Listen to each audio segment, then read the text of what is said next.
Құрметті тыңдарман, каналыма жазылып, лайк басылып, қолдап қойыңыз. Сәлем бердім, көпшілік қауым.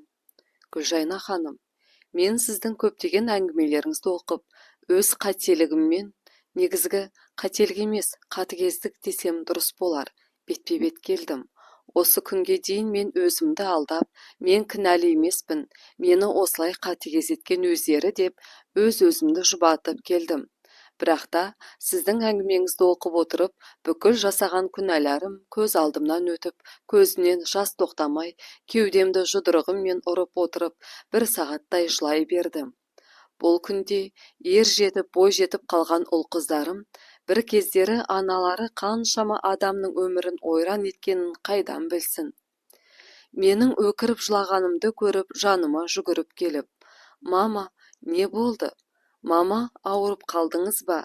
Мама, бәрі дұрыс па?» деп сұрақтарды қараша жаудырды. Тек күйеуім ғана менің не үшін жылап тұрғанымды түсініп тұрған болатын. Дереу телефонды қолыма алдым да абысыныма қоңырау шалдым. Сол бұрынғысынша «алло» деген үн шыққан жоқ. Ол кісіні ренжіткенім соншама, маған бір ауыз сөз айтпады. Тіпті бетіме де қарамай қойған. Бұрынғысынша ол қыздарым білсе аналарын жек көріп кетеді-ау демедім. Оған жасаған қиянатымның бәрін ешкімнен қысылмай, ішімдегінің бәрін ақтарып баяндап салдым. Тоқтаусыз кешірім сұрай бердім. Телефонның арғы жағынан абысынының да күйініп жылап тұрғанын, оның қысылып әрең тыныстап тұрғанын ақ сезініп тұрмын. Мені үнсіз тыңдады. Бәрін айтқан соң, оның жауабы мені есеңгіретіп тастады. «Я, мен бәрін білемін», деді де тұтқаны қоя салды. Ол қыздарыма қарасам, менің істеген істеріме арланып, жүздері қызарып тұр. Құшағымды кең жайып шақырып едім, ешбірі маған жоламай, орындарынан тұрды да бөлмелеріне кетті де қалды. Қу тіземді құшақтап, қара басын ғана ойлаған, мен сорлы өкіріп жылап қала бердім. Біраз уақыттан соң үлкен қызым жақында ғана өзі тоқып бітірген әдемі иыққа салатын орамалын көтеріп шықты. Одан кейінгі қызым үсті-басы ұн-ұн болып бірдеңе пісіріп жүр. Қарасам, торт пісіріп жатыр екен. Бір сәтте бірі тортын, бірі тоқыма орамалын алып, ұлым болса гүл алып келіпті. Одан кейінгі қызым үсті-басы ұн-ұн болып бірдеңе пісіріп жүр.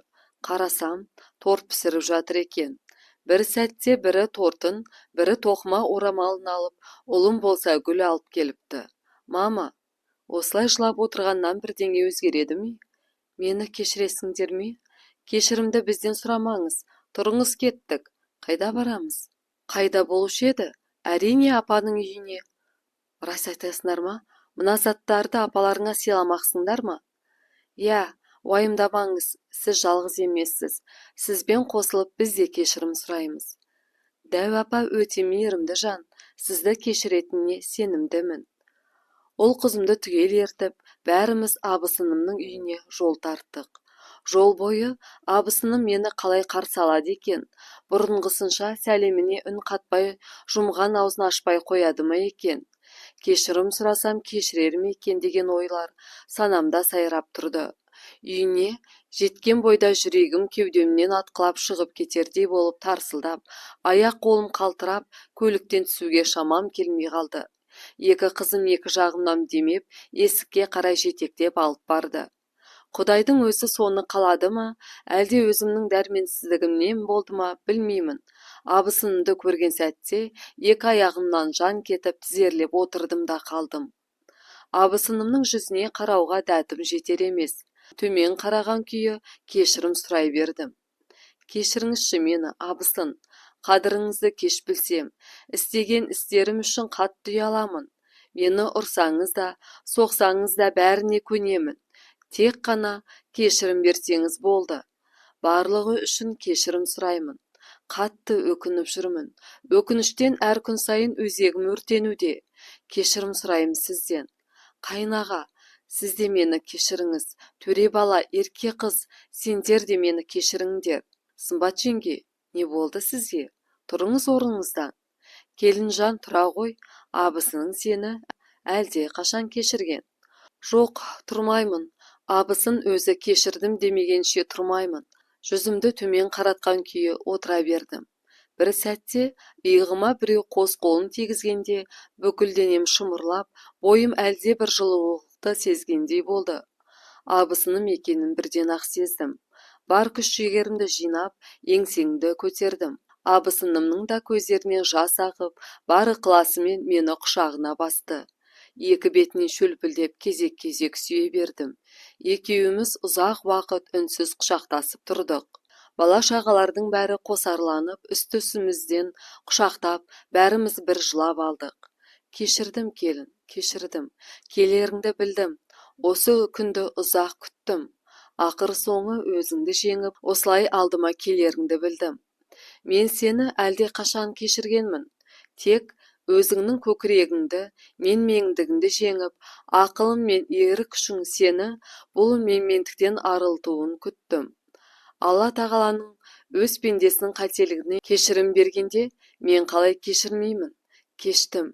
Сіздің даусыңызды, маған қарай бет бұрып сөйлегеніңізді, шәй үстінде әңгімелескенімізді қалай сағындым, білсеңіз ғой. Мен де сағындым, қатты сағындым. Апам байғұс қабірінде бір жатып, бір аунап тұрған болар. Неге апамның көзінің тірісінде келмедің?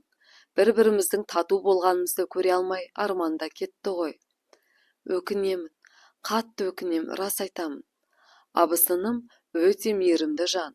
Өзінде барын өзгелерден аямайтын жанашыр кісі. Әттең, осыны кезінде ұғынсам ғой. Біздің келерімізді біліп, сүрленген етін қазы қартасын асып дайындап қойыпты. Екеулесіп жүріп қамырды салып, ұл-қыздарымызбен бірге шүйіркелесе отырып, мәз-мейрам болып тамақтандық.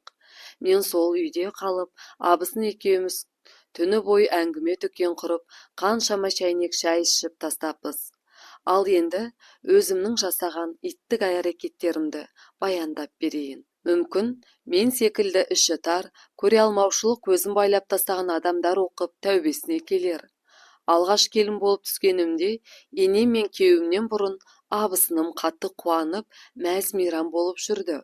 Екі періштенің анасы болып, тәжірибе жинап қалған абысыным үнемі ақыл кеңесін айтып, менің жанымнан бір елі ажырамайтын.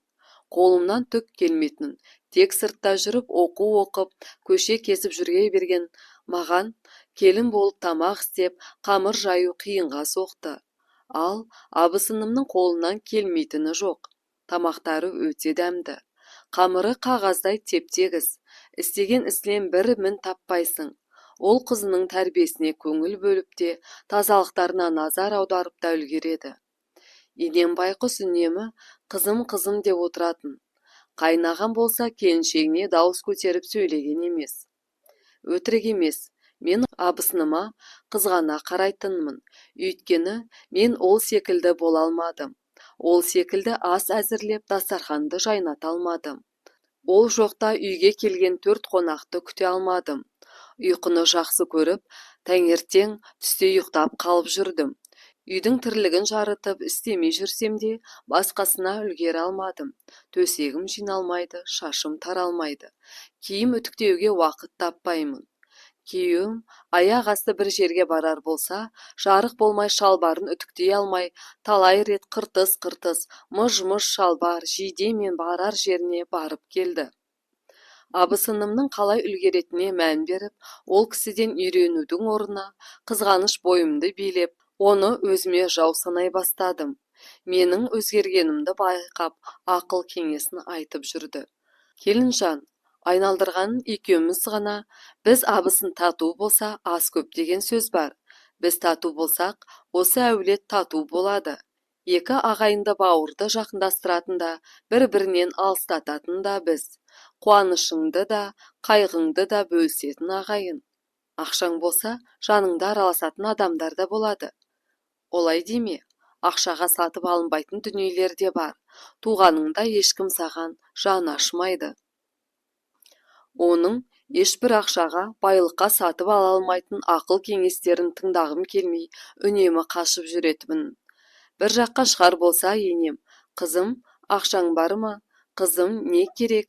Пәленшеге айтайын, машинасымен апарып тастасын деп отыратын. Ал мен бір жаққа барар болсам, ештеңемен шаруасы жоқ. Ақшаң бар ма деп те сұрамайды да. Сұрамауға да негіз бар. Өйткені мен күйеуіммен ақша алу үшін әртүрлі айла тәсіл қолданатынмын.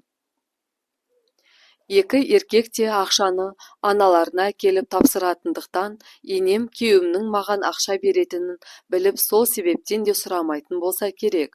Ал абысыным болса, қайын ағамның миын жеп, ақша алу үшін өтірік бейшара адамның кейпіне еніп, жыламсырап, айла қолданбайды екен. Міне, сондықтан енем оған үнемі ақша беріп отыратын. Ал менің бойымды қызғаныш билеп, неге маған бермейді, неге менен сұрамайды, мені жек көреді деп, енемді жек көре бастадым. Қазір ойласам, енем берді не, күйеуімнен алдым не, бәрібір сол ақша емес пе? Әттең, сол кезде осыны ұғына алсам ғой. Ұлының жыртығын жамап, асын әзерлеп, киімін үтіктей алмайтын, үйге келген кісіге ас су ұсына алмайтын, ұйқыдан көз ашпайтын келін қай енеге ұнайды дейсіз? Өзімнің қазір ұлым келін алар кезге келіп жетіп отыр. Егерде ұлым дәл сол кездегі өзім секілді қызды жар етіп үйіме әкелсе, өзім секілді келінге мен бір сәтте төзе алмас едім. Сол кезде менің мінезіме төзіп шыдаған енеме мың рахмет. Үйге келген кісілер де, енем де абысынымды мақтап отыратындықтан бойымды қызғаныш билеп алды. Менің келгеніме бір жылдай болса да құрсақ көтере алмадым. Ал абысыным үшінші перзентіне жүкті болып, жүктілігі өте ауыр жағдайда өтті. Баласы төмерін орналасып, түсіп қалуға шақ жүрді. Бетін шыжырайтып, жаны қиналғанын көрсетіп жүрсе де, бар шаруаны өзі жасап жүре берді. Адам өзі қандай болса, өзгелер жайлы да солай ойлайды деген рас екен-ау. Сол кезде абысыным тірліктен қашып жүктілігін пайдаланып жатып демалмақшы деп ойладым. Неткен ақмақпын. Шын мәнінде оның жаны қалай қиналғанын қазір ойласам жүрегім езіледі. Жүктілігі 6 айға жеткенде есіктің алдындағы бақшаны шауып жүріп, сол бақшаның ішінде екі бүктетіліп құлады да қалды. Менің ойым өзгермеген, тәубеме келмеген кезім. Өтірік қойылым көріп тұрғандай, ешқандай аяныш сезімім болған жоқ. Жедел жәрдем келіп алып кетіп, құрсағындағы сәбиінен айырылып қалғанын естігенде ғана, оның шын мәнінде қатты қиналып жүргенін түсіндім. Бірақ бұл аяушылық сезімім менің бойымдағы қызғаныш отын сөндіре қойған жоқ. Көзбен көріп, қолына ұстамаса да, ана үшін барлық баласы бірдей жақын емес пе? Баласынан айырылған абысыным біршама уақыт күйгелектеніп жүрді. Енем ас үстіне түсіп, бар жағдайын жасады. Үйде жағдайы болмай, дене қызуы мен қан қысымы көтеріліп кете берген соң, оны төркініне аз уақыт болса да күтініп қайтуға жіберді. Қатты күйзеліске түскен абысыным аздап серігіп, көңілі көтеріліп қалсын, енем бірнеше күніне төркініне жіберді. Жаздың ыстық күні болатын. Енем қайын ағамның темір кесетін болгаркасын алып, жуан ағаштарды майдаламақ болған ғой. Болгарканы қосып қалған кезде әлгі ортасындағы дөңгелек арасы шыр айналып ұшып шығып, енемнің оң қолындағы білегін осып өтіп кетті. Ойбайлаған дауысты естіп сыртқа атып шықсам, үсті басы қанға малынып отыр екен. Сүйегі көрініп тұрғанын көріп, денем түршігіп кетті. Жедел жәрдем келіп ауруханаға алып кетті. Жарақатын танып, қолын тіктіріп қайта келді. Араға 2 күн салып күйеуім 3 қорап қызанақ алып келді. Біреулер жұмыс ақысының орнына берген екен. Әлгі қызанақтарды банкаға жап депті. Мен ондай жұмысты өмірімде жасап көрмегенмін. Беттей алмай жүргеніме бір күн тұрып, былжырап босаған қызанақтарға шыбын-шіркей үймелеп бастады. Оны көріп жиіркеніп, мүлдем жолағым келмеді. Ол кезде ысырап, обал не екенін білмеймін. Содан түсте ұйқы қысып бөлмеме кіріп ұйықтап қалыппын. Бір кезде көзімді ашсам, абысыным келіп тұр. Абысын, келдіңіз бе, қалайсыз? Ұялмайсың ба? Не жатсы мынау, ана жақта қолы кесіліп, үзіліп түсіп қалайын деп әрең жүрсе де апам от жағып, банка жабайын деп жүр. Сенің жатсың мынау. Жаппай-ақ қойсын. Ешкім оған істе деген жоқ қой. Сен істемеген соң, өзі істемеген де қайтсын. Соншама қызанақты ірітіп, қоқысқа тастау керек пе? Жап-жас адам ғой, қимылдағаны өзіне пайдалы. Істесе, ертең өзі де жейді ғой. Ал сонда, сен жемейсің бе? Айтып тұрған сөзін қарашы. Бол, шық далаға, екеуміз жабамыз. Шықпаймын, қайтесің ал. Осы күнге дейін мен саған үндемей, істеген ісіңнің бәріне көз жұма қарадым. Мені сыйламасаң сыйлама, бірақ апамды сыйламағаныңа үнсіз төзе алмаймын. Қайным кесін, осы күнге дейінгінің бәрін баяндап, сенің сазайыңды тарттырам. Абысыным ашуланып шығып кетті. Не істерімді білмедім.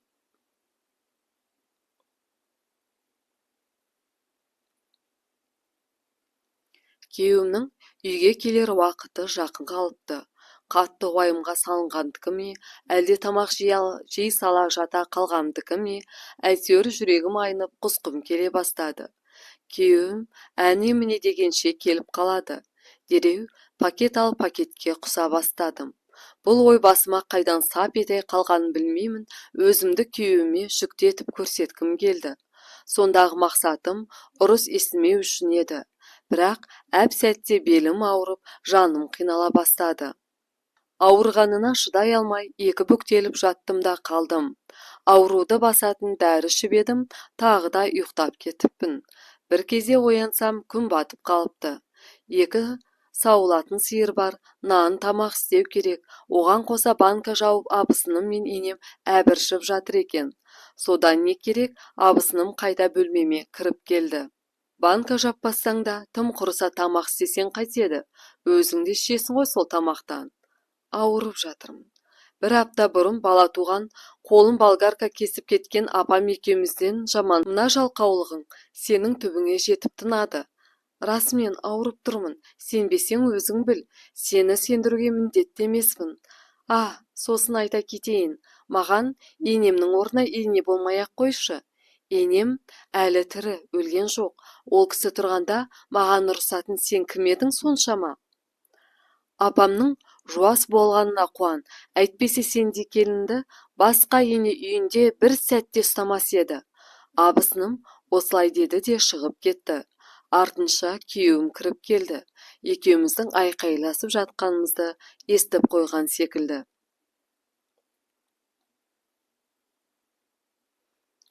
Төсекке құлай кеттім. Ыңқылдап-сыңқылдап ішімді ұстадым да жата бердім. Не болып қалды? Білмеймін. Жүрегім айнып құса беріп жатырмын. Тағы да тамақ жемедің бе? Аузыңнан қайтып шыққанша жедің бе? Жоқ, олай емес. Ешқандай иіс ұнамай жатыр. Құсқым келе береді. Жүрегім айнып, бірдеңелерді жегім келіп тұр. Тоқташы, әлде сенде бір өзгеріс бар ма? Білмеймін. Сол ішім де ауырып жатыр. Жаным, осы күнді көп күттім-ау. Рахмет саған, мен әке боламын. Сол кезде өзімнің өтірік айтып тұрғаныма еш қиналмадым. Ол қуана сыртқа атып шығып кетті. Артынан бағанағы ашудан ешбір із қалмаған, жүзі қуанышқа толы ене мен абысыным жетіп келді. Келін-ау, жаңа маған неге бірден осылай деп айтпадың? Жағдайың қалай? Не жегің келіп тұр? Самса пісіріп берейін бе? Не қалайсың, бәрін айт. Келін шырағым, аяғының астына көрпешені бүктеп қойып жат. Тірлік бітпейді бәрібір. Емін-еркін жата бер. Бәрі мәз-мейрам болып жүрді. Орнымнан тұрып, сыртқа шығып дәретханаға барсам, қыздар қауымы түсінеді. Өтірік айтқанымды білдірмеу үшін не істерімді білмедім. Оның үстіне күйеуім бірден сезіп қоятын жақсы білемін. Абысыным ұлына қатты ұрысып жатқанын көрдім де, құлағыма шайтан сыбырлады ма білмеймін. Арам ойымды іске асыруға кірістім. Қолыма шелекті алып краннан су тасып, қызанақ қайнатқан қазанды жуып, жабылған банкаларды ішке тасып жүрдім. Өзім жылап жүрмін. Содан бір кезде жұрттың назарын өзіме аударту үшін банканың біреуін жерге тарс еткізіп тастап жібердім де шыңғырып айқайлай бастадым. Жұрт келем дегенше жерге ішімді ұстап, екі бүктетіліп жатып қалдым. Бәрі жүгіріп жетіп келді. Етегімдегі қанды көріп абысыным шошып кетті. Ойбай апа, қан кетіп жатыр. Келін, мен саған аяғыңды көтеріп жат дедім емес пе? Неге жүрсің? Сіздер ашуланып жақтырмай жүрсеңіздер, мен қалай еркін жатамын? Саған біреу бірдеңе деді ме? Абысын, білемін, балаңыз түсіп қалды, бірақ оған мен кінәлі емеспін ғой. Сіздің балаңыз түсіп қалса, менікі де түсіп қалу керек пе еді? Дегеніңізге жеттіңіз бе? Қалағаныңыз осы ма еді? Не деп тұрсың? Мен сенің жүкті екеніңді қазір ғана білдім емес пе? Жаңа ғана бөлмеме кіріп, банка жап деп ұрысқан сіз емес пе? Ауырып жатырым десем, қайным айтып сазайыңды тартқызам деген кім сонда? Әлде мен өтірік айтып тұрмын ба? Ал, не айтасыз қайныңызға? Мен сенің жүкті екеніңді, ішіңнің ауырғанын қайдан білейін? Келіндер, жетер енді. Айналдырған екеуің бір үйге сыймай не көрінді? Екеуің де бірде-бір тірлік істемей ақ қойыңдар. Өзім-ақ істеп аламын. Көп сөзді қойып жедел жәрдем шақырыңдар. Больницаға апарып жатырын тазалатсын. Жоқ, шақырмаңыздар, қажеті жоқ. Одан кейін мүлдем бала көтере алмай қалуым мүмкін. Бармаймын ешқайда. Больницаға барсам, өтірігім ашылып қалуынан қорқып, бармау үшін сан түрлі сылтау айттым. Күйеуім, абысыным мен енеме ашуланып оларға сөйлемей жүрді. Өтірік сөйлеп, оны үміттендіріп қойғаныма қатты өкіндім. Өтірік істерім жаныма батып, жылағаным жылаған. Енем мен күйеуімнен сұранып, төркініме қыдырып бардым. Менің анамның ештеңеден хабары жоқ. Бірақ уайымға салынып, көзім жастан құрғамайтын көріп, ақылын айта бастады.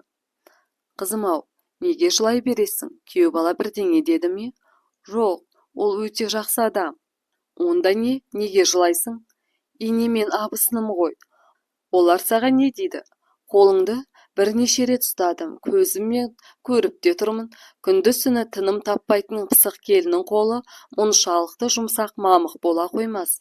Соған қарағанда ауырдың асты мен жеңілдің үстімен тірліктен қашып жүрген жоқсың ба? Жоқ, мен бәрін де істеймін. Олай болса, олар саған неге тиіседі екен? Енем мен емес, абысынды жақсы көреді. Ой жаным-ау, уақыт өте келе сені де жақсы көріп кетеді. Тірлікті тақада істеп, бар жағдайын жасап, ұлына қамқор болсаң, өзі-ақ сені жақсы көріп кетеді. Анам бар ақылын айтты, бірақ ол кезде ақпақ құлақ болғаннан болса керек, ешбір ақылына құлақ салмадым. Жақында тұрмысқа шыққан құрбымды кездестіріп қалып, біраз әңгіме айттық. Оның енесі дуакеш әйел болыпты. Ұлын қызғанып, құрбым мен екеуін ажыратып жіберіпті. Шайтанның бұйрығынан шыға алмайтын мен бейбақ тойымызда түскен әке-шешем мен енемнің суретін тауып алып, ауылдағы тәуіпке бардым.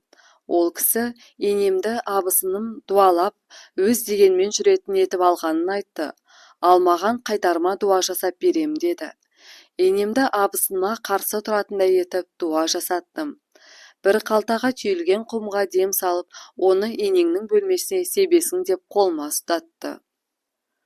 Айтқанын екі етпей, енемнің бөлмесіне білдірмей сеуіп тастадым. Бірақ еш өзгеріс бола қойған жоқ.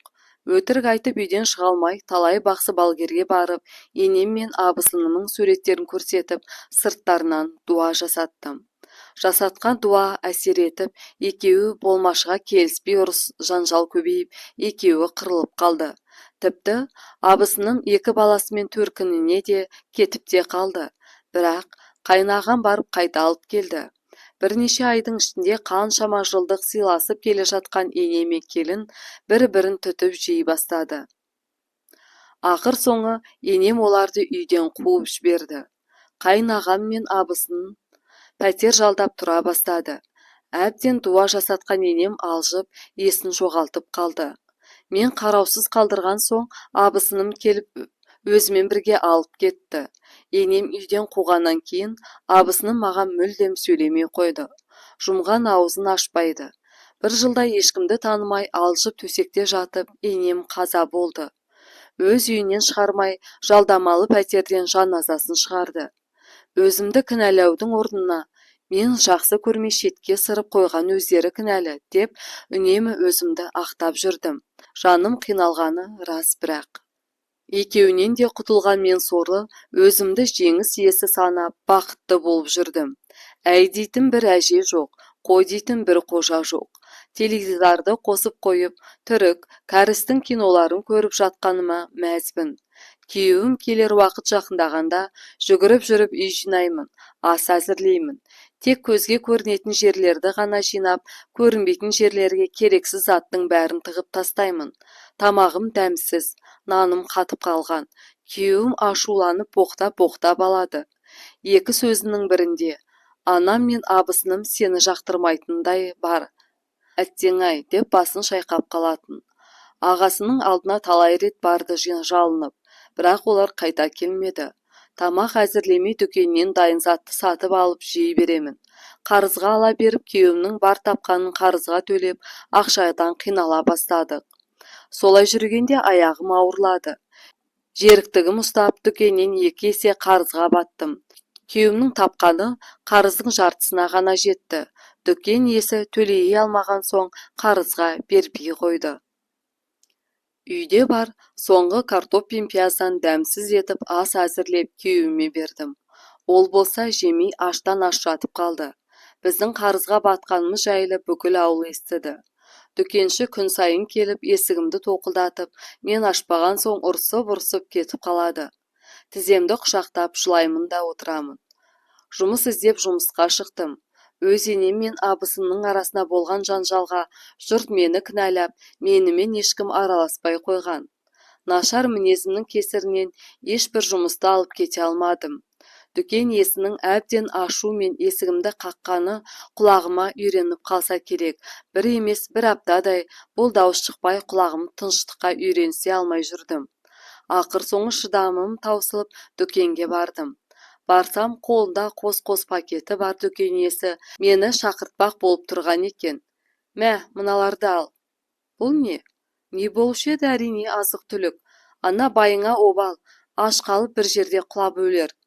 Маған қарызға ештеңе бермей қойған едіңіз ғой, бұл қалай болғаны?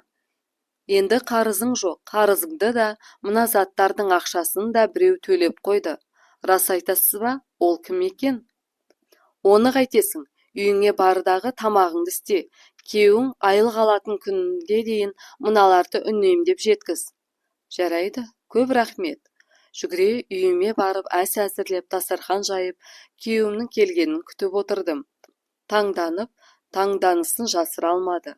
Азық-түлікті қайдан алдың? Білмеймін. Біреу қарызымызбен қоса азық-түліктің де ақшасын төлеп кетіпті. Біреу дейсің бе? Сен үшін олар жай ғана біреу болғаны ма? Бәсе, сол үшінде олар мен басың сыйыса алмаған екен ғой. Жай ғана біреу ретінде емес, өз туған ағаң мен жеңгеңде көргеніңде бәлкім қазір бұлай жүрмес пе едік. Олар өзі пәтер жалдап жүр, біздің 100 000 теңгемізді төлейді дейсің бе? Олар емес шығар. Олардан басқа менің туысым бар ма?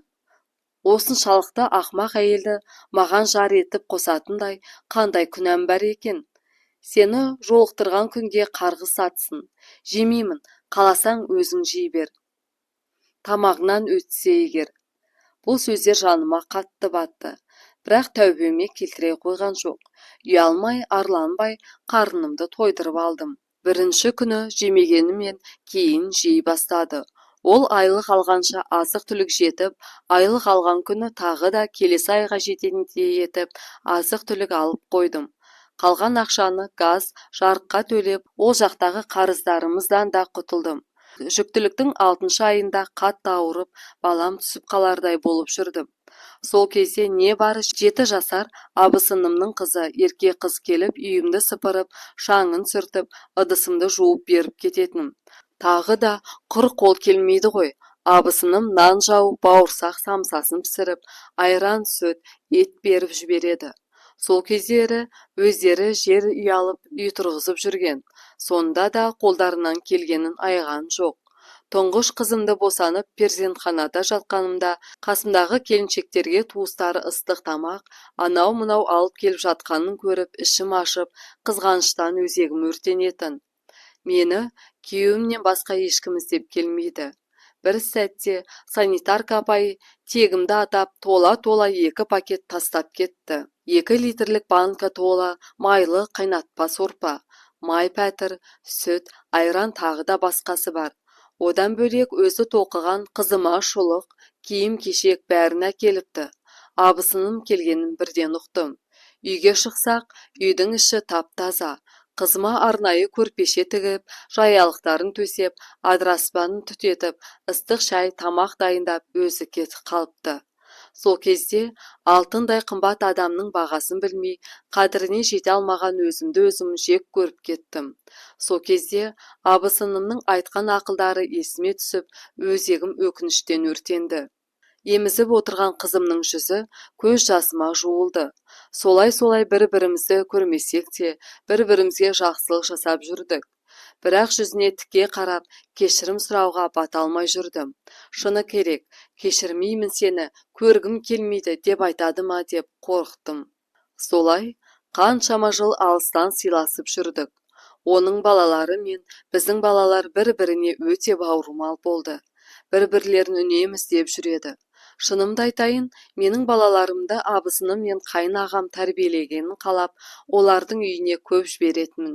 Өйткені менің тәрбиемді алған қызым ертеңгі күні мен секілді опық жеп қалама деп қорықтым.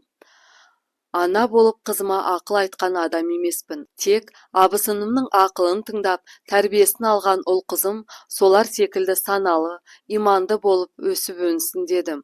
Содан сенің парақшаңды тауып алдым. Кесепат келін, өз ұлын жынды еткен ана деген әңгімелерді оқып, өзімді көргендей болып тоқтамай жылап жүрдім. Бүкіл жасаған иттігім көз алдымнан өте берді. Бар күш жігерімді жинап, кешірім сұрадым. Басында жаздым ғой. Сол сәтте абысыным, мен бәрін білемін, деп айтты дедім ғой. Соны кейін айтып берді.